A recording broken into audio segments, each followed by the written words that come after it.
राधा वल्लभ श्री हरिवंश। क्या आपको मालूम है कि तुलसीदास जी को हनुमान जी के दर्शन कराने में एक प्रेत ने उनकी सहायता की थी। जिस प्रेत ने उनकी सहायता की वह एक पेड़ पर रहता था। यह एक बड़ी दिलचस्प कहानी है जब तुलसीदास जी एक पेड़ का प्रेत प्रसन्न हो गया। यह कहानी अगर आपको अच्छी लगेगी तो एक लाइक और शेयर जरूर कीजिएगा। तब उस प्रेत ने तुलसीदास जी की कई मनोकामनाएं पूर्ण कराई थी। वह किस पेड़ का प्रेत था जिसे तुलसीदास जी ने प्रसन्न किया था?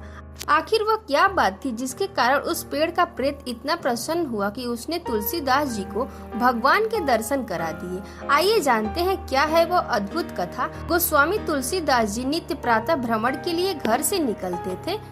एक दिन भ्रमण करते समय उन्होंने देखा कि रास्ते में बबूल की तरह दिखने वाला एक पेड़ सूख रहा है। उन्हें उस सूखते हुए पेड़ को देखकर बड़ा कष्ट हुआ। उन्होंने सोचा कि इस पेड़ को जीवन दान दिया जाना चाहिए। दरअसल वह पेड़ जल न मिलने के कारण सूख रहा था। तुलसीदास जी ने निश्चय किया कि वह इस सूखते हुए वृक्ष को फिर से हरा भरा करेंगे।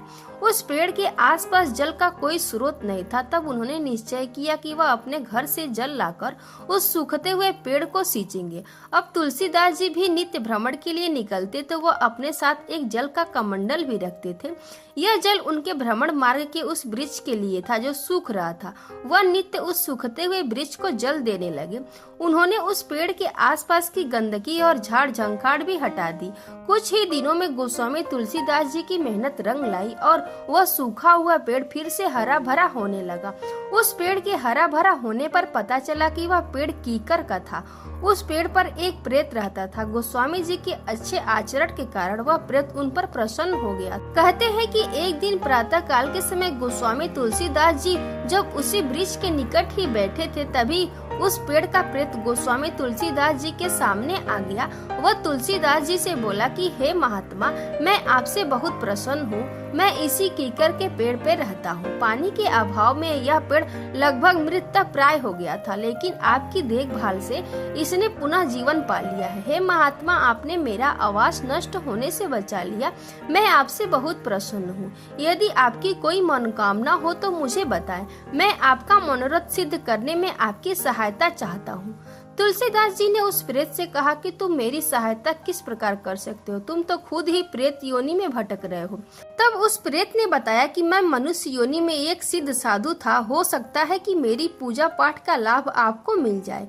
प्रेत की बात सुनकर तुलसीदास जी को यह विश्वास हो गया कि यह कोई भली आत्मा है।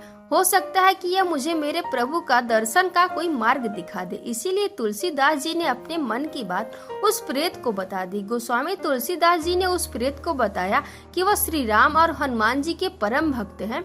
उन्होंने उस प्रेत से भगवान श्री राम और हनुमान जी के दर्शन कराने की बात कही। उस प्रेत ने तुलसीदास जी से कहा कि हे महात्मा, मैं आपकी इस मनोकामना को अवश्य पूर्ण कराऊंगा। कहते हैं कि उस प्रेत ने गोस्वामी तुलसीदास जी की हनुमान जी के दर्शन कराने में सहायता की। तुलसीदास जी को जब हनुमान जी के दर्शन हुए तब हनुमान जी से उन्होंने श्री राम जी के दर्शन कराने की बात कही, जिसके बाद गोस्वामी तुलसीदास जी को श्री राम जी के भी दर्शन हुए। भगवान के दर्शन होने के पश्चात उन्हें श्री रामचरितमानस की रचना करने की प्रेरणा प्राप्त हुई। आपको जानकर यह आश्चर्य होगा कि भगवान श्री राम से प्रेरणा पाकर लिखी जाने वाली पुस्तक रामचरितमानस दैवीय प्रभाव दिखाती है। किसी संकट के समय इसका पाठ करने से भगवान राम उससे मुक्ति दिलाते हैं। ब्रिटिश काल में भारत से मॉरिशस भेजे जाने वाले मजदूर अपने साथ जिस पुस्तक को ले गए थे वह रामचरितमानस ही थी। उस अपरिचित नए देश में रामचरितमानस ही उन मजदूरों की सच्ची मित्र थी।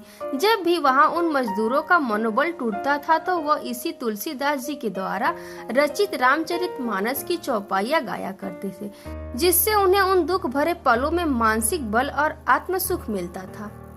ये कहानी आपको कैसी लगी कमेंट बॉक्स में जरूर बताइएगा। अगर अच्छी लगी तो एक लाइक और शेयर जरूर कीजिएगा। अगर आप मेरे चैनल पर नए हैं तो मेरे चैनल को सब्सक्राइब कर लीजिए। राधे राधे।